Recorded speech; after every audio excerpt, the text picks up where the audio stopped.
Hello, welcome to the webinar, Engaging the Natural Healing Systems of the Brain for Self-Regulation, Heart Rate Variability, and Beyond. This is Deborah Rosman from HeartMath, and I am so honored and excited to be having as our presenter today Dr. Bessel van der Kolk. He is one of the world's foremost experts on trauma, and he's going to be discussing how traumatic stress is really infecting people and the psychological effects of that, as well as the health effects, and that it has actually really become a significant public health crisis. And we see the news every day. We see the trauma that's being inflicted throughout the world on people and the people suffering from it. So this is a very, very current and important issue. And Dr. van der Kolk, beautifully articulated in my new book. Ah, yes. Well, I want you to tell us about your new book and tell us about your deep study of trauma and why it is so important in these times. And I know you're going to be talking about the underlying mechanisms of treating trauma, especially with heart rate variability. So let's get started. I want to turn this over to you. And again, I'm very honored that you're speaking with us and our health professionals. And please take it from here and let me know when you want me to advance the slides you have. Okay, so let's start at the beginning. The reason why I wrote this book, it's called The Body Keeps the Score, and it's on the New York Times Science bestseller list, has been so for the last 3 months, which I'm very pleased about, is because I think in neither the clinical nor the educational nor the military or VA community, they often miss something having to do with self-regulation. And our culture has very much moved into a cognitive frame where somehow by talking sense into people, you can make them change. And the study of trauma shows unambiguously that you cannot talk sense into people. And that trauma is not an issue of cognition, it's an issue of disordered biological systems.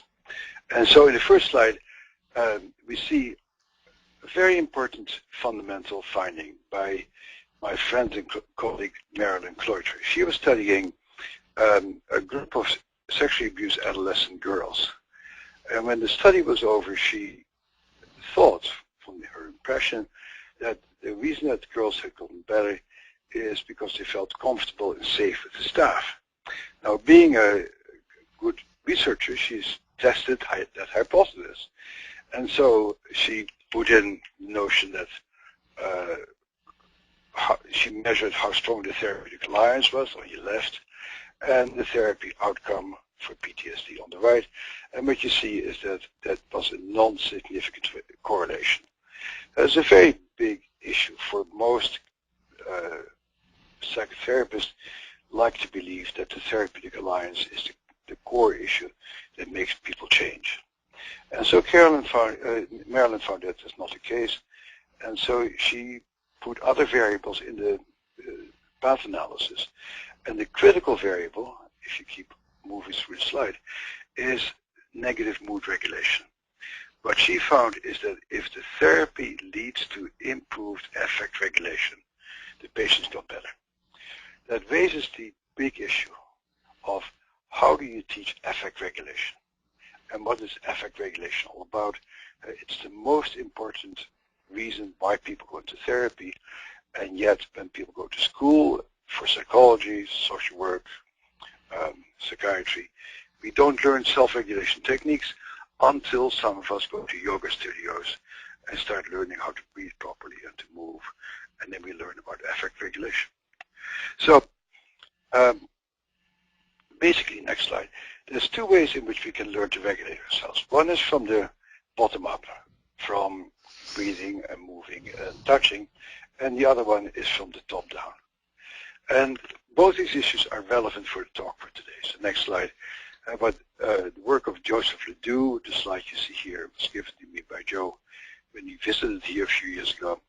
And if the core area of the brain where sort of fear and trauma and misery is located deep in our animal brain that we have in common with dogs and cats and giraffes and all other mammals, if that core survival brain is where our trauma sits, he looked at whether it's possible to change that survival disorder by thinking, understanding, figuring things out, i.e. via the cognitive part of the brain. And if you keep pressing that slide, you see the little arrows that go around, namely that you cannot talk yourself out of being angry, afraid, scared, collapsed, helpless, etc., etc. And what the Lou shows, and that really brings us into the whole realm of meditation and mindfulness, and the Dalai Lama and the Mind and Life Institute, is that the only way we can really access our emotional brains is via the medial prefrontal cortex, the middle part of our brain, the mohawk of our self-experience. And the only way we can get better is by becoming mindfully attentive to our internal experience. Next slide. So you cannot get there by yakking, talking, and oftentimes it's best to just be quiet and to experience yourself. So you can learn to experience yourself and regulate yourself by paying careful attention to yourself. So an important thing here is my discovery. I was not the first person to discover it, because millions of people discovered him before me, of Charles Darwin.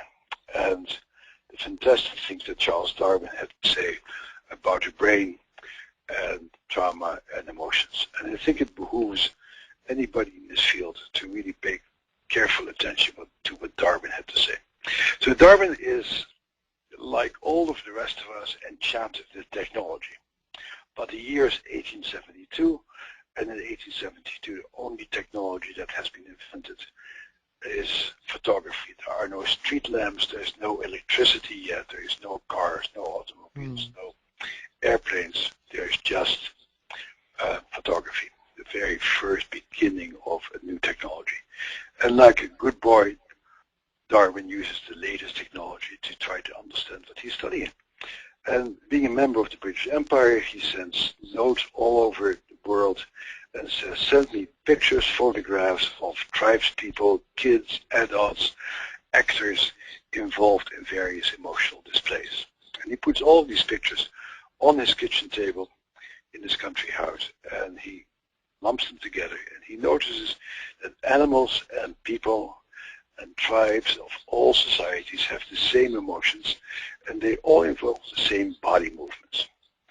And so what Darwin first wrote about is these are hardwired in our brain. We have emotions in the way that we have limbs, in the way that we have eyes, in the way we have ears. These are hardwired things.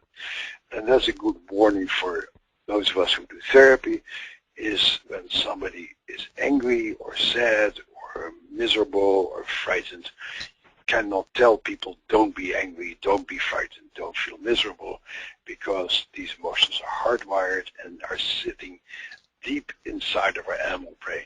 And I must say that personally I'm very irritated with the fact that much of psychology these days consists of trying to talk people out of having certain emotions, because it cannot be done. And if you know anything about the brain or science, you immediately stop trying to talk people out of having certain feelings. So then the question is, how do you change feelings? How do you work with feelings if you cannot apply reason to it? And then before I go on, it's important to listen to what Darwin has to say here. He talks about trauma, which he calls getting stuck in the avoidance or escape. So as good a definition as anything.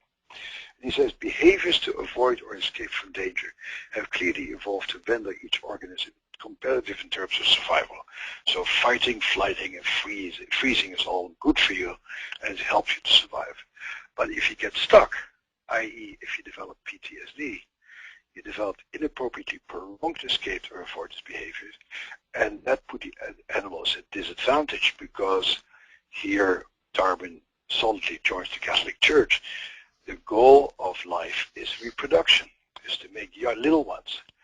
And if you get traumatized and get stuck in avoidance or escape, it affects your relationships with little ones, because you cannot properly mate, be tender, nurture, and do all the things that are necessary for procreation of the species. And that is very central to the work that I do, because we are confronted every day with the transgenerational transmission of trauma, and traumatized parents creating traumatized kids, creating kids who become frightened, who have trouble with relationships, who have trouble with learning in school, who have trouble getting along with people. And so a very important part of the work that we all do is to stop that intergenerational transmission of trauma. So then Darwin puts his pictures together, and he notices that a very important thing that I think none of us learned in school. But he says emotions have a function, and the function of emotions is to get people to move in relationship to each other, or animals to move with each other. So the function of anger is to tell other people or animals to back off. The function of joy is to move people closer to you. The function of depression is to get somebody to come and take care of you. And so emotions have a certain function that has to do with bodily movement. And so the issue of bodily movement is another piece of the work that we do at the Trauma Center, which has to do with getting traumatized people to move and to make the movements that they couldn't make at the time of the trauma. Next slide. So this is from the book. The goal of motion is to affect physical movement, and by physical movement regain a state of physical equilibrium. And that's something that's been sort of lost in mainstream mental health, that the issue of movement is terribly important. We won't go into it here, but I urge you to think about it or read about it in my book or something like that. Next thing is more relevant to the subject of today, and that's the issue of our vagus nerve, that has to do with heart rate variability. And Darwin is really the first person who draws our attention to it. He says we have a nerve, we call it the vagus nerve today. Back then in 1872, the Dark Ages, people called it the pneumogastric nerve. And what Darwin says back then is heart, guts, and brain communicate intimately via the pneumogastric nerve, the critical nerve involved in the expression and management of emotions in both humans and animals. When the mind is strongly excited, it instantly affects the state of the viscera. Next slide. And here we see the pneumogastric nerve. And when I read it in his old book, which is still in print, you can get it on Amazon or Barnes Noble for very little money, with all the photographs included. It's a spectacular piece of literature. When I read it, I said, yeah, he nailed something that we all know intuitively, but oftentimes paying very little attention to. Namely that when our heart is broken, when somebody dumps us, or we don't get the grant, or we have a huge disappointment, or somebody dies, we feel it in our guts, and we feel it in our hearts, and if we feel it in the middle of our body. In fact, in the course of the pneumogastric nerve, the vagus nerve. So as you follow that yellow line, I wish I could show it to you with a little arrow. It starts in the brainstem, and it goes down into the back of your throat, and when you feel nervous, upset, etc., your throat becomes dry. You go further down, it hits your larynx, and your voice box becomes reedy and uptight and frightened, and everybody can hear how upset you are, not by what you say, but how you say it. And it goes down to your heart and to your lungs, and your heart starts racing, and your breathing becomes rapid and shallow, and it goes into your gut, and at the end, if it lasts long enough, you get constipation and diarrhea if you feel too upset. So Darwin points out that emotions get played out in the theater of the body, and that again is not mainstream psychological teaching, but people like Peter Levine and Pat Ogden, people who do somatic experiencing or sensory motor therapy, really utilize that and help people to work with the landscape of their bodies to put it to rest. And that's also something to which heart rate variability makes a major contribution, and that's why we're talking about this today. So that's the beginning of Darwin. But then Darwin makes a very important observation that has been largely lost to the medical and psychological teachings. He says basically there's a reciprocal interaction. And so he's beginning to say that the state of the heart affects the brain, and the state of the brain affects the heart. today we know that 80% of the fibers of the vagus nerve are run. You're breaking up a little bit, Dr. van der Kolk, so let's see if we can correct that. To the brain, okay? They run from the body into the brain. And so what that means that we can actually change the state of our brain by what we do with our bodies, by the way we move, the way we breathe, the way we interact with other people physically changes our brain. And that is really our best hope to help heal people from traumatic stress and allied conditions, is to help them to regulate the very basement of their brain. So next slide. So what's important here is that we experience emotions in our bodies, not in our heads. Mm-hmm. And emotions are gut-wrenching, heart-breaking feelings. We have our heart, your hair bristles, and you feel lighthearted, and you feel heavy-hearted. And by learning to control our hearts, we can learn to control our brains. And that's what we're talking about here. And that's why we did the yoga study, which I'll talk about. That's why we do theater work with kids, and that's why we do movement and rhythms with people, because that is how we can regulate our brains, not from the top down so much by talking. So we need to start in the basement. Next slide. And we start with the autonomic nervous system. So let's go on to the next slide and I'll explain it to you.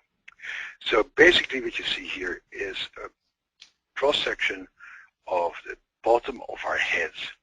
And the back there is the reptilian brain, which has two systems, two relatively independent systems. One of them is the dorsal vagal system that runs the parasympathetic nervous system.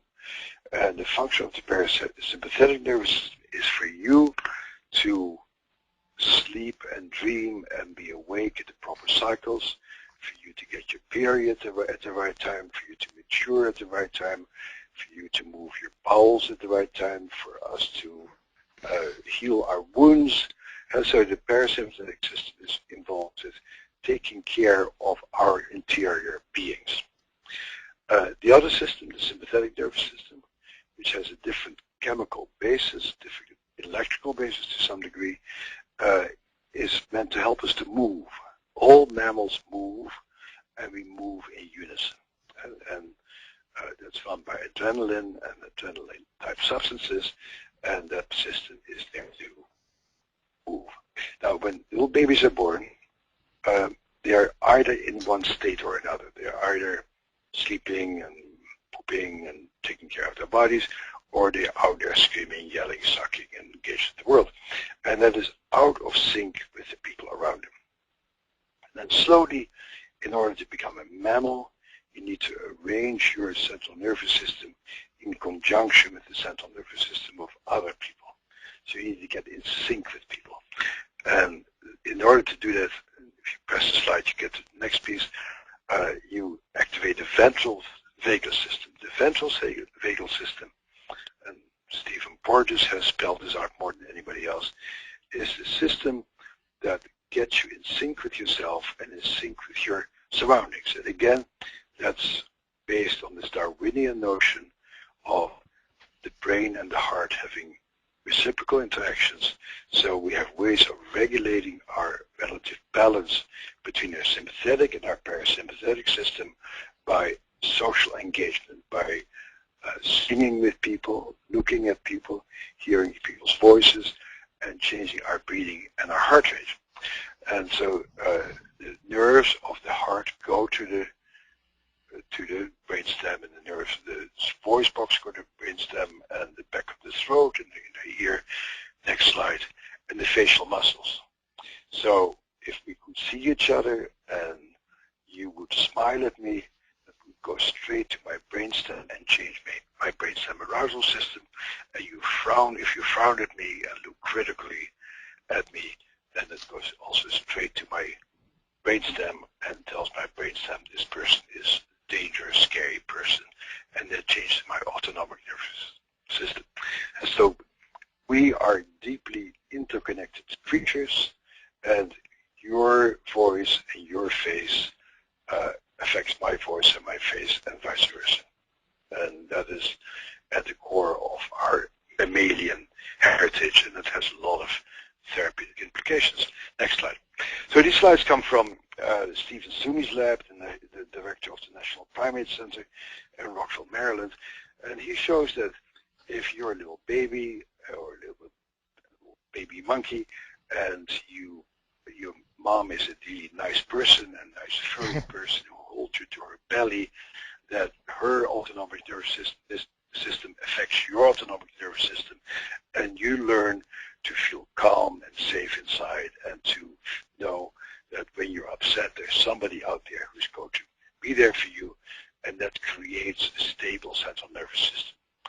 And next slide, when your mom is freaked out all the time, when your mom has been traumatized, when your mom is coming off drugs, and when you're all upset, your mom's hyperarousal affects your arousal state, and instead being able to rely on your mom to calm you down and to take care of you when you can no longer tolerate the way you may actually freak your mom out with your crying and with your being upset, and instead of getting comfort from your mom, you freak your mom out, and that wreaks havoc with your central nervous system. In my book, I talk extensively about all the research that has been done by numerous attachment researchers, including Ed Tronick and Beatrice Beebe and Carla Nice-Ruth, who all have shown that early capacity to be comforted by your primary caregiver, but not just a caregiver, it really is your mom,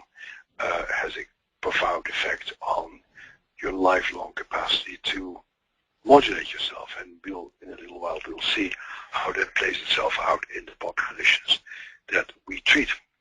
So basically, next slide. As human beings or as monkeys, we share 97% of our genes in common. We're very similar creatures, except for language and symbols. The left-hand thing you see, if you become upset, we are programmed to engage our social engagement system and to become engaged with other people who then say, oh, I hear you, it's not so bad, or let's help you. And so we basically are there to help each other in this universe. And when the social engagement breaks down, you either go to the extreme right in your slide and you activate your sympathetic nervous system and you go into a state comparable to road rage, and you don't see other people anymore, and you just want to hit and to run and to bite and just carry on. And of course that's what gets people sent to therapists, people who do that too often, although most of us do know what road rage feels like, because we all are capable of going into states, or if things are even worse, you go into that middle state, namely you freeze. And when you freeze, you activate your parasympathetic nervous system, and your brain stops working, large parts of your brain become deactivated, and your heart rate goes down, you slow down, and you lose contact with the world. Again, a very common thing in our clinical practices, and those are the three extremes. So the big issue for human beings is to learn to go in that state on the left, where you can use your social engagement system to get along with other people and to work things out with other people. But many of the people we deal with and many of the therapists I know, including myself sometimes, go into the state of hyperarousal and shutdown, which causes distress to themselves and the people around them. And that is something that we have to find a solution for. There's a measure of that. There's a measure of the relative stability between the sympathetic and the parasympathetic nervous system, and that's called heart rate variability. The notion of heart rate variability was invented by a bunch of internists and core physiologists that only came much later to medicine, to psychology, because heart rate variability is very important for the entire regulation of the organism, because the little brainstem of ours doesn't only control what's above it and affects our thinking and our emotions, but it also affects what's below it, else, and it affects the state of our bowels and our heart and our immune system. And so we can measure them. And when we go to the next slide, it's a good illustration of what that looks like. So here is a slide from a piece of research that we did at the Trauma Center. And we had put an ad in the newspaper where we asked people, do you ever had a terrible traumatic experience that is still on your mind? Come to our lab and we will pay you a large amount of money to spend innumerable hours in our laboratory. And so the first person who shows up is this person. When you look at the top bar here, you see these blue waves. The blue waves is this guy's breathing. And so when he's at rest, he has very nice, slow, regular in and out patterns of breathing. The red is his heart rate. And what you see is when he takes a breath in, his heart rate goes up. He takes a breath out, his heart rate goes down, up and down, and up and down as you go down from left to right. And those of us who practice yoga know this from experience, that when you focus on your out breath, you slow yourself down. Those of us who do athletics know that if you bump yourself up and you focus on your in breath, you activate your adrenaline system and you become more hyper and you have a better performance. So that's the beginning of our knowing that we can change our physiological state by our breathing. And everybody who does athletics and everybody who does meditation and yoga knows that if you want to be calm and focused, you focus on the out breath. If you become hyper and intense, you focus on the in breath, because the in breath, you activate your adrenaline system. So that's the basics.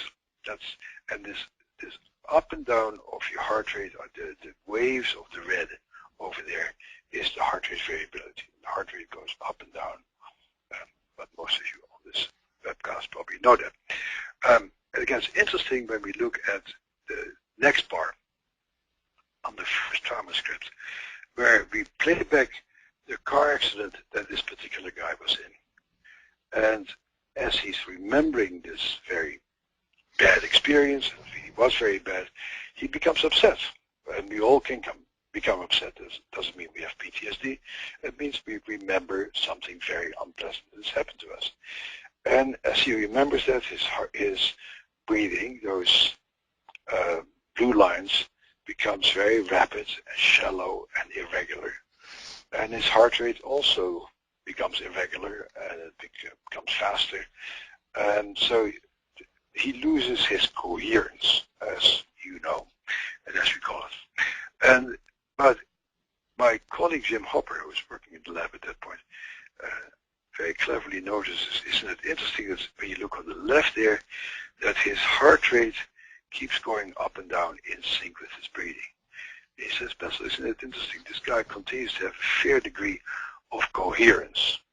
And we wonder then whether that degree of coherence, these little sinus waves here at the bottom in the red, whether that means that the guy may not have PTSD. And lo and behold, when we test him for PTSD, he doesn't have PTSD. He just has a very bad memory of something that happened a long time ago, but it has not invaded his whole system. So then the question comes up in our minds, does having good HRV protect people against developing PTSD? And that becomes a very important question.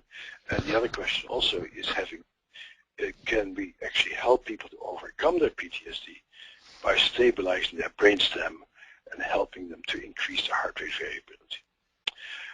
This becomes particularly important when we look at our typical traumatized patients. Next slide. A typical traumatized person is what you see here at the top.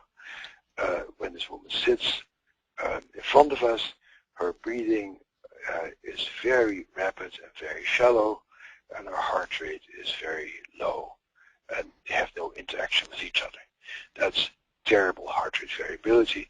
But not only that, I see people like this in my office, oftentimes for a consultation, and being a very body-oriented person, I look at this person sitting opposite me, I track how they move, how they is how they move around in the chair. And what I oftentimes see is frozen, immobilized people. And I look at their chests and I go like, oh my God, this patient is dead. This person isn't breathing. And clearly this person has become uptight for a reason, because she's frightened. And she's frightened because of the sense of, if I let go, terrible things will happen to me. And in the further down, when you see second trauma script, you see that her fear is completely justified, because we play back a memory of her child abuse for her, and she goes into a panic reaction. The blue lines are her breathing, going way out of control, like like that. Her heart rate goes all over the place, and then her breathing becomes very shallow and rapid again, and her heart rate goes down. And that's a typical picture of a traumatized person.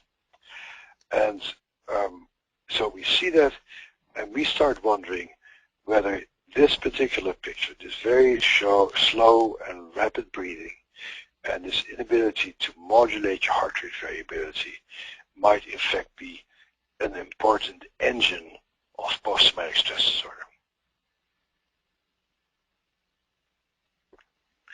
And so we set out. Next slide. And so we start studying what heart rate variability can do and whether you can train people. And indeed, there's some really very wonderful studies on this. There's a study by Jim Nolan of 433 patients with heart failure, and they found that patients who were able to increase their heart rate variability as opposed to the control group had a much better life expectancy than the people who had poor heart rate variability. Another study was done in Seattle of kids whose parents were about to go through a divorce. 3 years later, these kids were tested again, and it turns out the kids who had good heart rate variability were coping much better than the kids who didn't have poor heart rate variability, and that heart rate variability predicted not only good coping with their parents' divorce, but also their ability to concentrate, cooperate with others, etc. So that we would further feed into our notion that regulating that brainstem just might be incredibly important for treating traumatic stress. And then finally, there was a study done by a close colleague of mine and a group of colleagues, Enrico Mezzacapa, at the Boston Children's Hospital, of a group of traumatized kids compared to normal kids in the Boston public schools. And what they found was a very important finding. Let's go into the next one. Next slide shows it. That the capacity to gain control over one's actions, to look before you leap, the capacity to think about how your actions will affect others and hence inhibit yourself from doing something, was highly correlated with good heart rate variability. And that the kids who were aggressive, antisocial, had little executive control and very poor heart rate variability. I mean, they also found, which is incredibly important in the work that we do, and probably many of you also do, is that that these kids had lower sympathetic nervous system modulation, which means it's very hard for them to engage in a task, that they were more preoccupied with avoidance of unpleasant things than enthusiastically engaging in new things. And so that really put a pressure on us to begin to see if we could change that, because we're very aware that we're dealing with a gigantic public health issue with all the numerous traumatized kids in our society, about 5 million of them right now, at least. These kids are likely to have trouble with impulse control, have problems with attention and concentration, they have learning disabilities, they will have difficulties getting along with other people, they're at very high risk for drug addiction. So finding ways to help young traumatized kids to develop executive functioning, to develop impulse control, and to develop the capacity for motivation is critical. Particularly in light of the fact that right now our society dopes these kids up. Last year, In the US, they spent $18.1 billion on medications for these kids, and that has terrible consequences on the long-term health of these kids and the long-term health of our society. So that's just a gigantic issue that keeps getting ignored. And I think it's outrageous that it is being ignored because we all pay a huge price for that. Lastly, I was very intrigued with a study coming out of a group of colleagues of ours in London who are very interested in performance enhancement. And we also are very interested in neurofeedback, and we're interested in HRV. And it's very heartening to see our friends in London comparing HRV versus neurofeedback for performance enhancement. And of course, performance enhancement is also very important because, again, when you deal with traumatized kids and adults as we do, they don't take pleasure in doing things, they don't feel good about doing things, and because they're frightened and uptight, they oftentimes don't perform very well. And so we have been looking indeed for ways not to abolish psychiatric symptoms or psychiatric diagnoses, but we're very interested in helping kids to perform better, to feel better about what they do.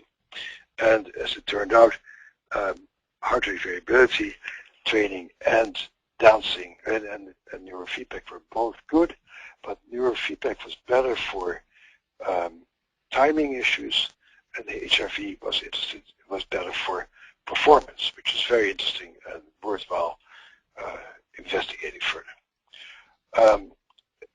Last thing that really intrigued me also was a study coming out of Italy, published in the British Medical Journal, where they studied the effect of Ave Marias and mantras on heart rate variability. And they found that these core Catholic practices and these core Hindu practices had a major effect on heart rate variability. And I thought, again, that makes sense because distressed people go to temples and they go to churches, and they wouldn't go there unless they found some solace there. And maybe some of the practices that religions incorporate are practices that actually now can be shown to change their biology. So that's fascinating.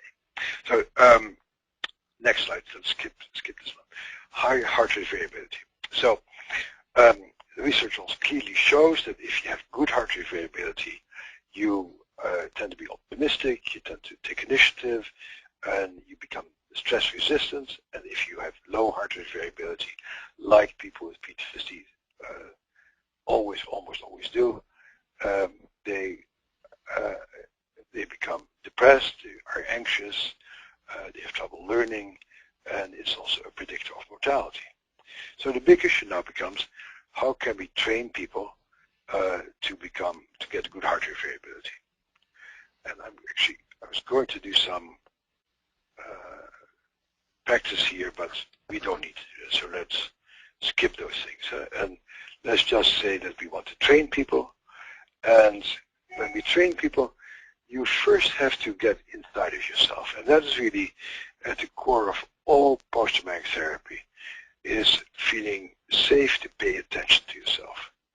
Or as my late friend, my sadly mourned friend, David Stefan Schreiber said, give your heart and brain the time it takes to recover their balance and intimacy. And so you need to learn to breathe. But the striking is how many traumatized kids, and also very much the traumatized kids that we are now doing a heart rate variability study on, have a very hard time just taking a breath. They're so uptight, they're so scared, they're so hyper-aroused that going inside and paying attention to your breathing is a very terrifying thing. And so the hardest thing in doing this research is not doing the heart rate variability, but getting the kids to actually do it, to actually feel safe enough to just allow themselves to follow things. And we deal with a sort of very traumatized population that we're dealing with. We're dealing with kids who can do it only for a short period of time. There's a lot of coaxing and cajoling. And you don't do what you're sometimes being called to have these kids think happy thoughts or positive thoughts, because that's a really misunderstanding of what we're trying to do here. We're trying to regulate the brainstem. We're not trying to stimulate the cognitive part of the brain, and you shouldn't confuse the two of them, because we're just trying to help a kid to breathe, and that's all it needs to do. They don't need to think anything, because as soon as they're breathing, it becomes calm and safe.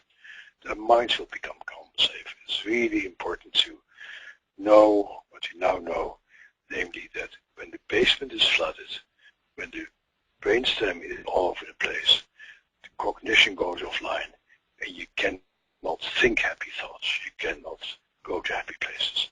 So the big thing is, how do you get a traumatized kid to just take a few breaths?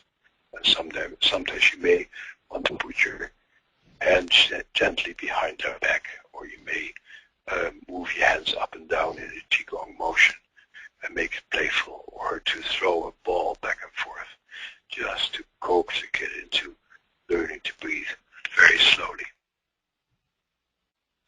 But we'd like to get people to get ready, to feel their breath, notice their breath, and to just focus on what's going on in their bodies. And of course, ideally, and that's what you can do with people who are not acutely scared, frightened to death, etc., etc., and you can do what you ideally do with people, namely say, let's focus on your breath, let's focus on your out breath, notice what happens when you breathe out, what happens to your belly, what happens to your upper lip.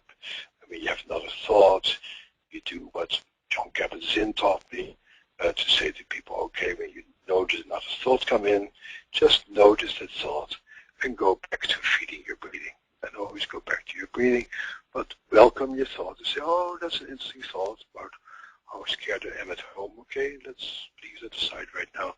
Let's go back to focusing on my breath. And so you do this very careful, coached stuff, and it's very useful for, and certainly in our clinic, when we work with very scared, abused kids, the voice and the face of the coach, the therapist, the technician, is very important to help people to regulate themselves. And these kids won't do it by themselves. They will not use their own instruments, and they need a lot of help from their caregivers and us to stay focused on the task. And so we have HeartMath and M-Wave, and that's what we use. And that's the study we're doing right now. And for quite a long time already in our clinic, we have stations around the clinic where people can use computerized heart rate variability training in between sessions. And so we have done that for a number of years. But this year we started to actually do a study on heart rate variability in traumatized kids. But before we did that, we got hijacked. Namely, what happened is that a number of yoga teachers came to visit us about 10 years ago, just around the time that we got interested in the issue of heart rate variability. And they said, we just have become interested in seeing if yoga works. And that really fascinated me, because I just done a literature search, and I noted that about 17,000 yoga sites around the world claim that yoga changes heart rate variability. And then when we looked if there was any studies on it, we found that there hadn't been any studies.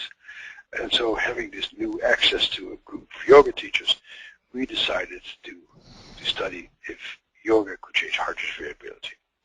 And so we started our first study, and this is the next graph, and we compared DBT, dialectical behavior therapy, for 8 weeks with yoga, and we found that after 8 weeks, the people on DBT still felt terrible, were hyper-aroused, but the people who were doing yoga had markedly improved PTSD symptoms. Next slide. But we also found that after 8 weeks of yoga, the traumatized women on DBT continued to feel terrible about their bodies. This is a body weighting scale. But what we found is that the traumatized women on yoga felt terrible about their body before doing yoga, but doing yoga slowly opened up their compassion for themselves and for their own bodies. And then we also found, next slide, that indeed yoga does change heart rate variability. So we finally were able to prove that yoga is indeed able to do that, and that's good because there's about 26 million people in the US who practice yoga, and this gives them yet another reason to do that, namely it will change their heart rate variability, makes them live longer, makes them more optimistic, makes them more capable of engaging in tough situations, so that's good. Then we went to NIMH and applied for a grant to study yoga for PTSD. A study that was just finished this past, or actually finished last year, but this was published this past year. And this past year we found that indeed yoga is a very helpful treatment for what we called treatment-resistant PTSD. And in fact, our results with yoga were better than any drug study ever done with PTSD. As you can well imagine, we had a hell of a time getting this article published in the Psychiatric Journal because there's very few psychiatrists in the world who are ready to hear the truth that yoga actually may be better than the drugs they prescribe. That might sort of have some serious economic consequences for psychiatry if psychiatry departments get turned into yoga studios. That's, we all have to deal with that somehow. And let me just go over this little narrative. I'm sure the audience here would be interested in hearing about yoga. As part of our submission for the American Journal of Psychiatry, we were asked to put in a clinical vignette about how yoga changes people, and by extension possibly heart rate variability, or at least part of what heart rate variability training might also accomplish is something that we're talking about here. And that's why this is sort of, I think, an interesting story. So I was asked to put in a clinical vignette that illustrates why our research is clinically relevant. And as luck would have it, one of my private patients was in our yoga study. And she would send me emails all the time after a yoga class about what yoga had done for her. And this is her narrative. This is a woman who had multiple hospitalizations for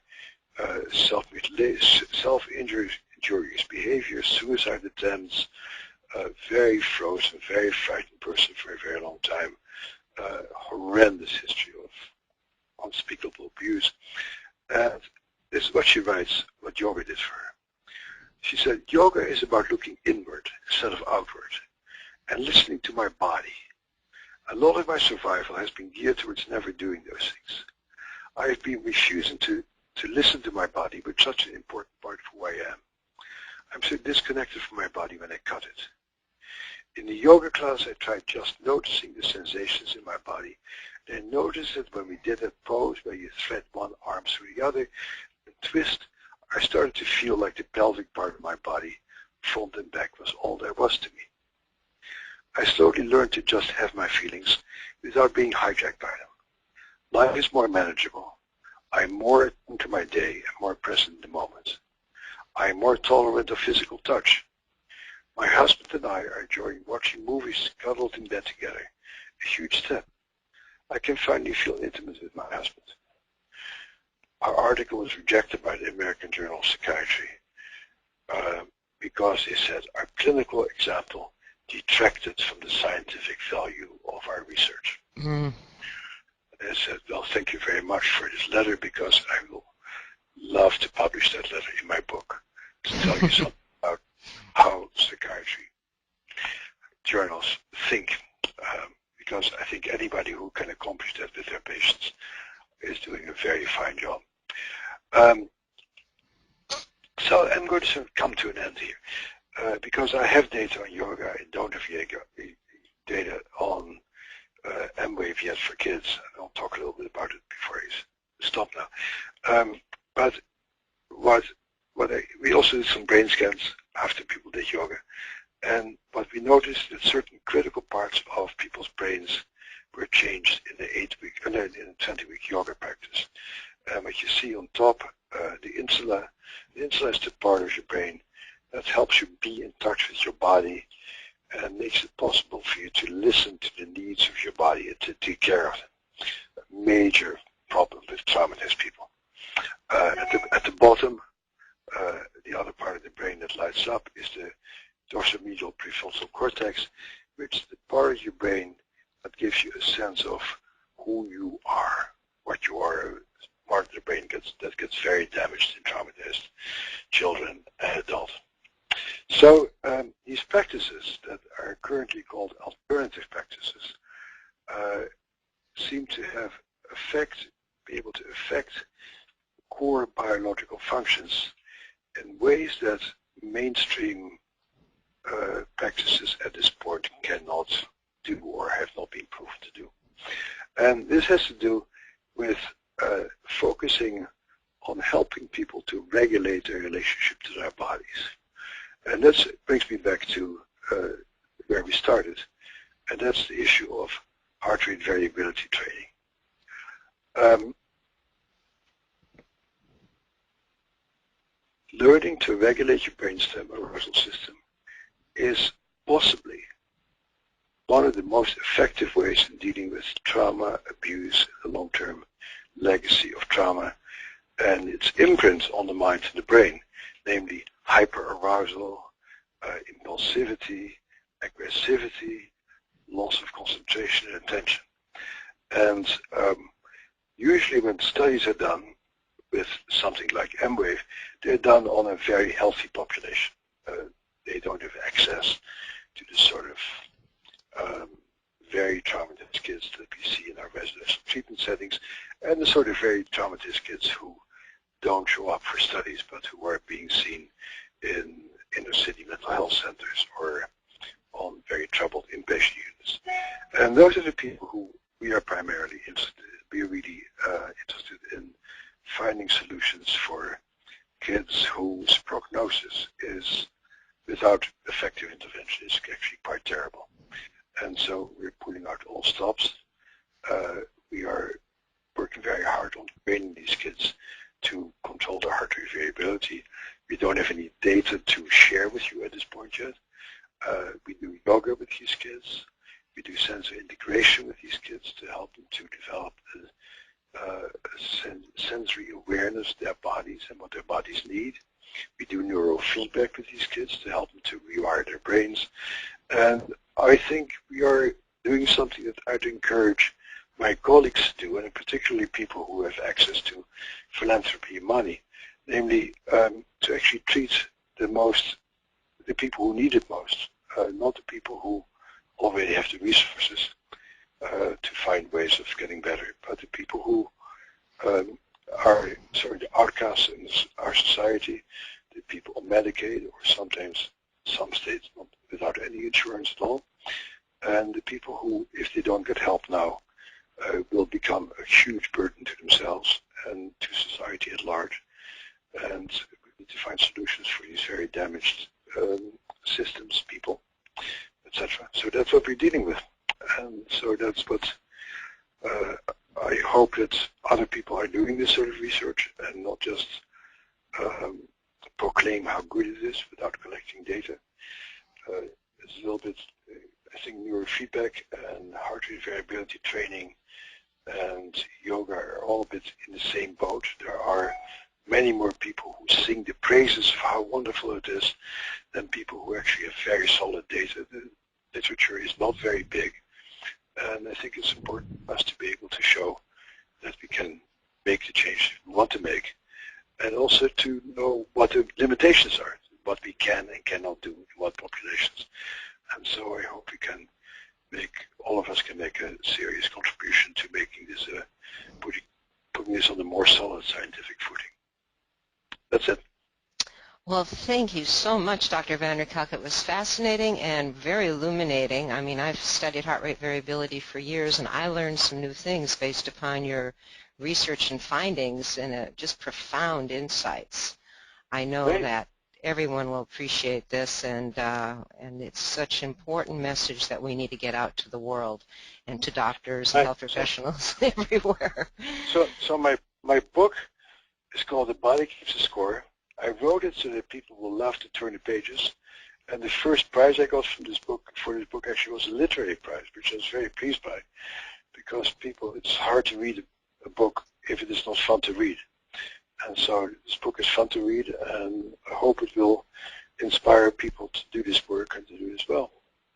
I know. I read your book myself. I You found it was did? I did. I want you to know that, and I learned a lot, but I also appreciated the emotional engagement. It kept me engaged with the real-life stories and examples that you interleave between your insights and experience and the research. And I know a lot of our health professionals, want to, and some who are listening to this, watching this, are already certified in heart math interventions, really learning how to use heart rate variability feedback and the M wave with their patients. And I think that we'll get a lot of data just from that, even though your study, I'm waiting for the results. I'm waiting to see what you find, with the proper study there, and we'll share that with all of our health professional clients once we see whatever that data shows. Yeah, I'm delighted you're finally doing it. Yeah. Okay. Thank you very much. Thank you so much. You take care, and we'll talk soon. Okay, thank you. Bye. Thank you. Bye-bye.